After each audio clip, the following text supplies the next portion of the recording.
So, welcome back.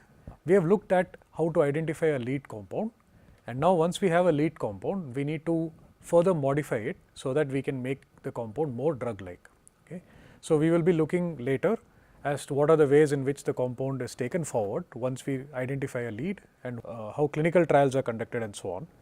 But before we get there, we need to have a good understanding of whether we have the best compound to take it forward, because clinical trials are very expensive and therefore, we need to be sure that we have the best compound. Okay. So, traditionally we are trying to synthesize more compounds, and using a traditional structure activity relationship, we have some idea about what are the next steps forward. Today, we will look at a quantitative way of studying this, and this is called quantitative structure activity relationship. So, this is QSAR. So, let us start from structure activity relationship. So, here you have a number of possible analogues that can be synthesized. So, if we do not have a good idea about how to go forward, we will look more or less from intuition as to maybe this part of the structure should be changed or the other part of the structure should be changed and so on.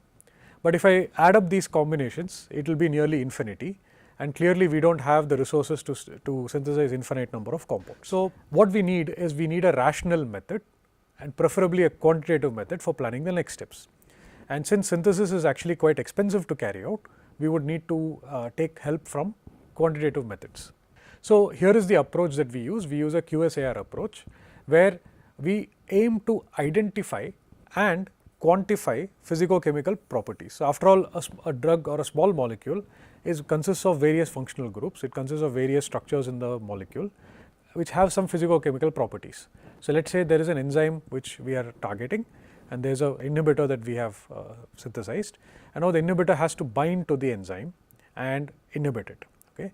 So, all these binding we have already looked at is all majority of them are non-covalent interactions, and those interactions are important for the binding properties. Okay.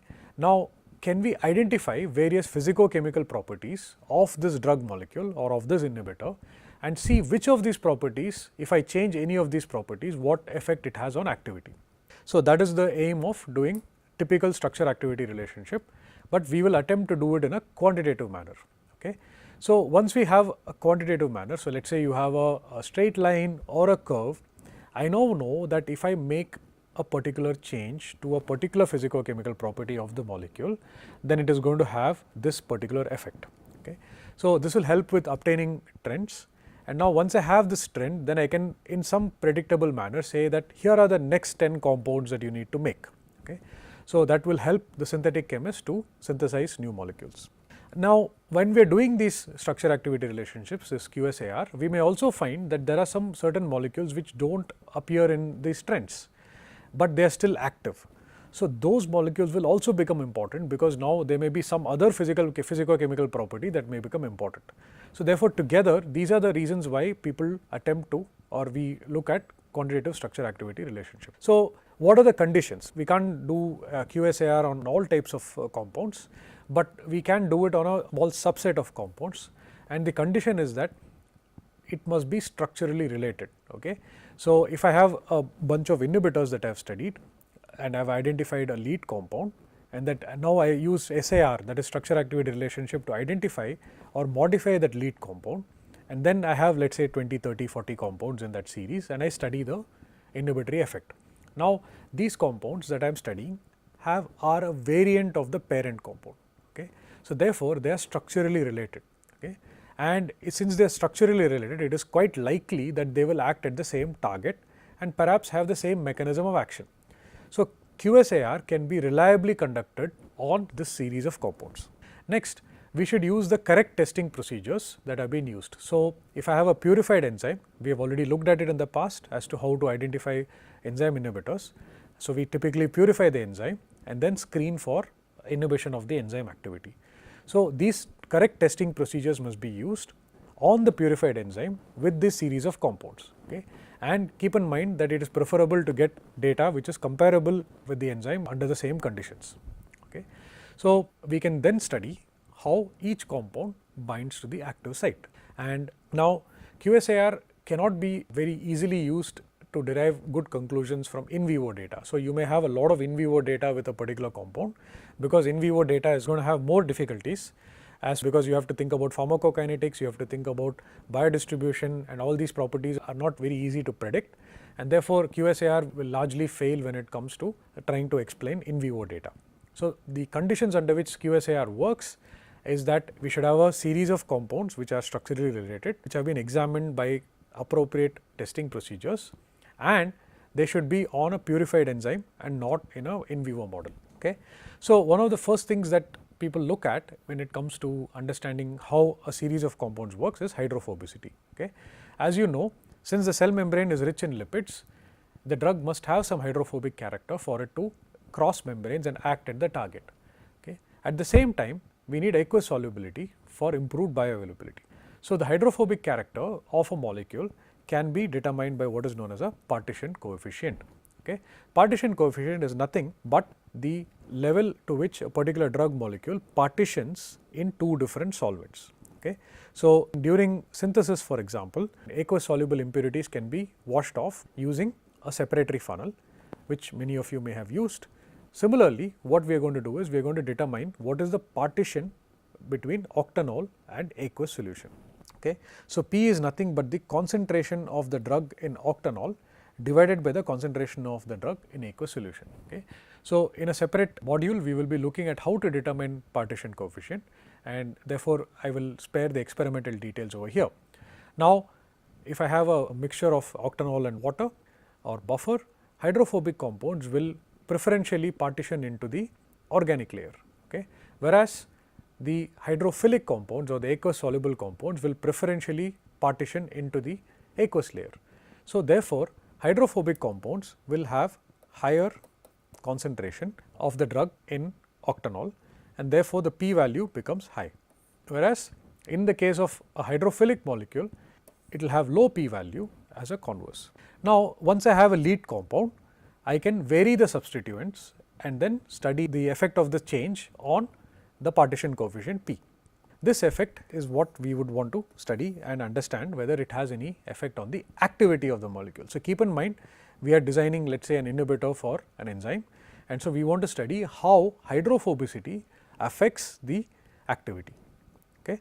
So, here is a case study. So, here they have taken about 42 compounds and they have studied the ability of this group of molecules to bind to serum albumin. Okay. So, they find that if I take the ability to bind serum albumin as C and then take a log of it and do log of 1 by C versus log of P, because log of P is the partition coefficient. Okay. Now, I can study what is the trend. So, in this particular study, they found that they see all these dots are each individual compound is represented by these dots, and as we discussed previously by the experiment that I discussed earlier, these are the values that are determined. Okay. Now, if I fit a straight line to this, then I find that I get an equation called as log of 1 by C equals K1 into log P plus K2. Okay. So, this is of the form y equals mx plus c. Now, m is the slope and c is the intercept. Okay. Now, using this equation, I can study two parameters y and x, variables y and x. Okay. Now, if I translate this to the equation written below, c is the efficacy of the molecule, and log of 1 by c on the y axis, it gives me the increasing value here, and similarly log p goes up, as you can see here from left to right, and the higher the log p value, the more hydrophobic the molecule is, right. So, therefore, when I go from left to right, I see that the activity goes up. Okay. So, if I fit this to a curve, I get K1, which is the slope, as 0.75, and K2, which is the intercept, is 2.30. Okay. And there are other parameters that we obtain while we are fitting this curve. One is called the linear regression coefficient, which is R, and the second one S is called the standard deviation, okay, or standard estimate of error, right. Now, let us look at linear regression analysis. Now, if you have a set of data points, what happens is that you can actually draw a set of data points. Now, I can fit this to a straight line, okay, and the best fit here is obtained through a software or using numerical analysis, but you can take any two parameters A and B and fit a straight line to it. Okay. Now, you can also have a situation where you have absolutely no trend, right. If I fit a straight line, I actually do not get a straight line, I get something like this. Each of these points is very far from the straight line. Okay. So, therefore, you can have two contrasting situations where there is no trend. Okay. Keep in mind, this is again parameter A and parameter B, and here there is a trend. Okay. Now, the linearity here is obtained, I will explain later, but the linearity can be obtained by looking at the regression coefficient. But if I have a linear relationship here, I can then tell you that if I make a new compound in this direction, then the A can be improved. Okay. So, therefore, this is useful in obtaining trends for activity. Okay. Now, here is a data point, for example, that I have fit to a straight line, and I have got, let us say, hundreds of data points. And so, from this analysis, you can see these two arrows here. These are what are known as outliers, which are not really fitting on the line very well. Okay. But you can see that the majority of the points are actually fitting very nicely. There are a few outliers here as well, and majority of the points are fitting very close to the straight line. Okay. Now, when I get this, I can determine the slope, okay, and from this I can also find out what is the value that I get for a regression coefficient. Okay. Now, if we do this analysis, I can do a best fit and then I can do a regression or correlation coefficient, and the closer the value is to 1. So, R should be ideally 1, okay, but rarely you get this situation where R equals 1. So, you would probably end up getting R square, which is the square of the regression coefficient. It would be typically greater than 0.9 would be considered an excellent correlation, or even greater than 0.8 is acceptable. Okay. So, this is how we go about and obtain what is known as a linear regression coefficient. Okay. And what it means is that if I have a sample set of n, and typically the sample set has to be greater than 20, R square, if it is 1, this is highly unlikely. It in fact almost never occurs that you have a straight line that happens between a biological property and a physicochemical property of a drug. So, for example, inhibitory activity versus hydrophobicity, you would almost never get 1, but there are cases where you get R square of greater than 0.8. Okay. So, let us say the R square is 0.85 in a particular example. That means that 85% of the biological activity is determined by the physicochemical property of the molecule. Okay. So, this helps us understand how the activity of a particular series of compounds can be tuned. Okay. So, just to recap, so if I have an activity A, or in this case 1 by A, and if I have a physicochemical property B, if we see that the trend is like this, and if we fit this to a straight line, okay, we can then determine the linear regression coefficient R square, and if the R square is greater than 0.8, that would be all right for us. And if what it means is that the particular physicochemical property B has a major effect on the activity. Okay. Now, there is another term that comes in which I described earlier, which is standard deviation.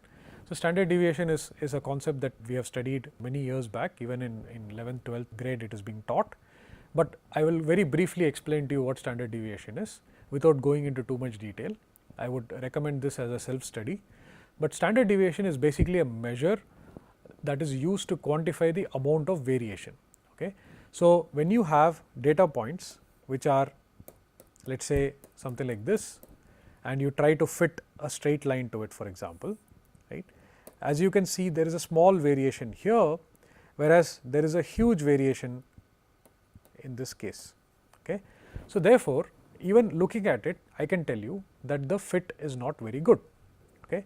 But if I want to put a number to it, then I would determine what is known as a standard deviation. Now, therefore, what we do is we typically say that a low standard deviation means that the data points tend to be close to the mean or the expected value, while a high standard deviation indicates that the data are spread out over a wider range of values. Okay. So, in a QSAR analysis, one would like the R square, which is the linear regression coefficient, to be, let us say 0.8 or close to 0.8 or greater than 0.8. And in addition to that, we also do not want a large dispersion, because that makes it difficult to interpret the data. Ideally, the standard deviation should be low in value. So, you would typically find S values that are reported along with the QSAR, and we can also use other statistical tests which I will not go into detail, but you would want a R square value of greater than 0.8 and an S value to be as low as possible if you want to make good interpretations from QSAR. Okay. Now, in the example that we looked at, where we looked at serum albumin binding, the interpretation of QSAR is that hydrophobic compounds which have a high log P have better binding to serum albumin. Okay. And it is important because the more hydrophobic the molecule is, the better it binds to serum. If a molecule binds better to serum, then what happens is that it is not interacting with the target. Okay. So, you want the molecule to be interacting with the target and not interacting with the serum, and therefore, you would prefer a molecule which has appropriate log P. Okay. So, despite this, increasing the log P actually improves the activity of the drug in many cases we observe. So, in the case study that we looked at, which is serum albumin binding, we find that as the hydrophobicity of the molecule goes up, the activity of the compound goes up. Okay. So, this is understandable because you have serum binding to hydrophobic molecules, but the problem is that what happens is that if serum is going to bind to your molecule, there is less molecule interacting with its target. Okay. So, this is something that one needs to keep in mind while we are developing and designing new molecules, right. Second thing is that if you improve the log P of the molecule, clearly it improves the activity of the drug, which there are other examples of this, but the drug has to interact with the part of the enzyme. Let us say there is an enzyme, and the enzyme typically, or receptor typically we have studied before, has a hydrophilic exterior and a more hydrophobic interior. So, let us say this is the surface at which it has to react. Now, the drug has to come and interact over here, and therefore, this would be hydrophobic. Therefore, one would expect that the more hydrophobic the surface, the better it is interacting with the enzyme or receptor. Okay. So, does it mean that hydrophobicity is the only thing that is important? Well, theoretically, according to our plot, when you increase the log P value, the biological activity should go on increasing. Okay. But in reality, this does not happen, because what happens is that in an in vivo model, the drug is actually trapped in fat depots. So, there are generous fat depots in people which is used during starvation and so on, and the drug ends up being trapped in these fat depots. Okay.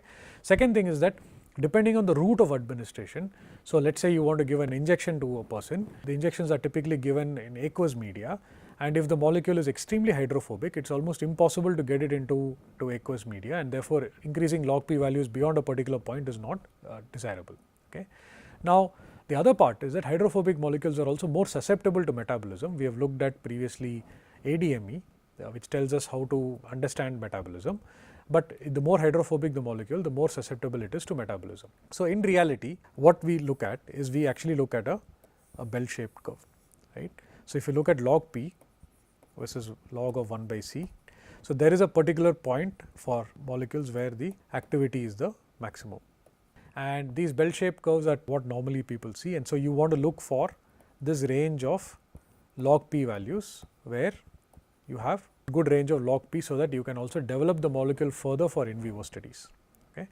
Now, when we do the QSAR for this series of compounds, you will find that there is a square term in the molecule, which is not unusual because you have a parabolic relationship. Okay. So, but what it means is that when P value is small, then the square of log P is very small and the activity is dominated by the log P value. Okay. Whereas, when P value is large, the square of P value becomes larger and it starts overwhelming the log P term, and therefore, you get a curve like this. Okay. Now, this helps us understand what happens when you change log P over a series of compounds, right. Now, typically most of this is determined by softwares. There are very sophisticated softwares that are available, which can help you with numerically understand and fit it to a particular model and get out good models to understand trends. Okay. Now, when we look at log P and QSAR, there are very few drugs whose activity depends only on log P, although log P is an important parameter, And for example, general anesthetics fits well in the following equation. So, you have typically ethers which fits well in this equation. Log of 1 by C is minus 0.22 into log P the whole square plus 1.04 into log P plus 2.16. So, if I plot this, I would get a parabola like what we have seen previously. Okay. Now, what happens is that because I am able to write out an equation which describes the activity, now because of this I can now find out where I get maximum activity. So, this helps us predict the anesthetic activity given the log P value. This is my x axis. If I have a very low log P, then it is quite likely that the activity would be low. Okay. Whereas conversely, if I have a very high log P, then it is quite likely that I would get a low activity, and therefore, the new set of compounds that I synthesize would have to have this intermediary log P values. Okay. Now, this equation that we derive for this particular set of ethers is not applicable to other classes of antibiotics, but there are typically bell-shaped curves that are obtained for other classes as well, but they have different constants in their equation. Okay. So, nearly all classes of anesthetics are affected by hydrophobicity of the structure, and therefore, it is possible to understand for each class of anesthetic what is better at getting into the central nervous system, defined here as CNS, and what we typically find is a log P of around 2 would be highly preferred. Okay. And this kind of a study has been applied to 3 examples I have seen here, where you see halothane, chloroform and ether. The log P values goes from 2.3 to 1.97 to 0.98. Okay. So, what we find in the anesthetic values is this is actually the better compound compared to ether. Therefore, now the next set of compounds if I want to prepare would be in around this range, where the value is between 1.5 and 2.5. Okay. Keep in mind that if I go very high, that also creates a problem. But what it also helps us do is that if there is a compound with log P of around 2, one could predict that this molecule will enter the central nervous system and perhaps start acting in the brain or in the spinal cord. Here is an example of something whose problem has been addressed by using a quantitative structure activity relationship. This is an example of a molecule which was considered as a cardiotonic agent, but it was found in many patients to induce visions. Okay. And so, these visions are symptomatic of your drug interacting with the central nervous system. So, now based on the previous study, we know that log P of 2.59 can create trouble and it may help us get into the CNS. Therefore, the next set of molecules that they synthesized was with the log P of 1.17. And we will look later about size, but SOCH3 is of similar size to OMe, and therefore, this molecule which has basically a difference in the side chain here was found to have excellent activity, cardiotonic activity, but does not induce visions. So, this is an example of how understanding a good structure activity relationship can help us design better compounds. Now, what we will do is we will look at how to determine what is known as a hydrophobicity constant. Okay. So, let us start with benzene. So, if I want to study what happens when I put a substituent, the example I am taking is chlorobenzene. So, here benzene's log P value is 2.13, whereas chlorobenzene is 2.84. Now, I define a parameter called as pi, which is basically nothing but the difference between the log P of the substituted benzene and benzene. Okay. So, here in this particular case, the pi of Cl would be log P of Cl minus log P of H, right, which is basically 2.84 minus 2.13, and that gives me a value of 0.71. Now, the interpretation from this 0.71 is that let us say I have a complicated structure with many substituents, let us say I have R groups here and so on. Now, if I substitute one of these positions which has a hydrogen with Cl, okay, I can suggest that log P value may change by around 0.71. Okay. So, therefore, this hydrophobicity constant is very useful to understand how the substituent affects the log P value. Okay. So, here we look at another worked example. The pi of an amide here is CONH2, can be determined by subtracting out the log P of benzamide from the log P of benzene. So, here the value would be 0.64 minus 2.13, and I get a value of minus 1.49. Okay. So, if I introduce a substituent CONH2 substituent on benzene ring, it is likely that the hydrophobicity would go down. That means the molecule will become more soluble in water. Okay. So, let us look at an example now. Here is a table that I have given below. What is the log P value of metachlorobenzamide? Now, if you want to look at it, the experimental value is 1.51.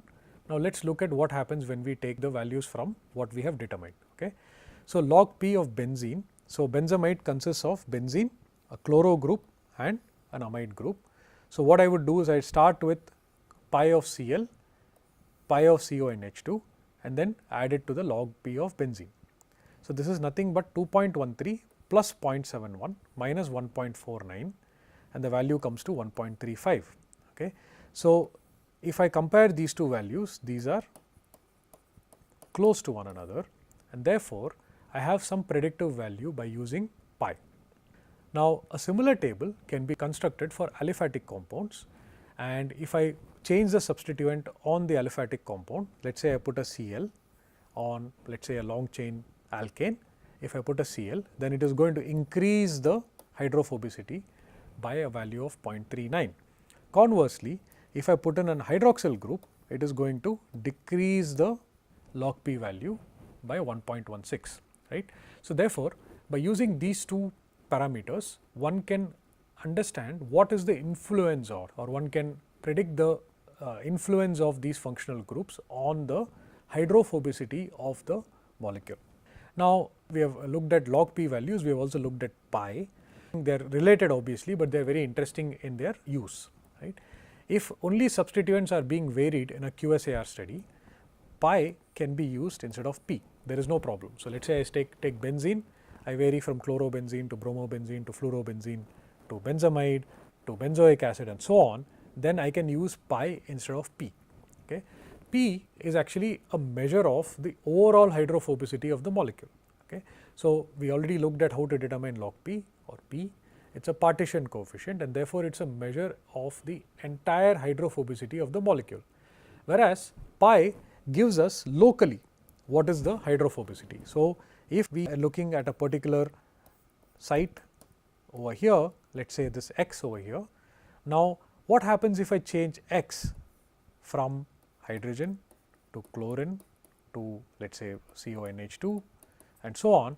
This will help us understand locally what happens to the binding effect or to the interactions that are possible in this area. Okay. So, both of them are very useful, but they have to be used in the appropriate manner.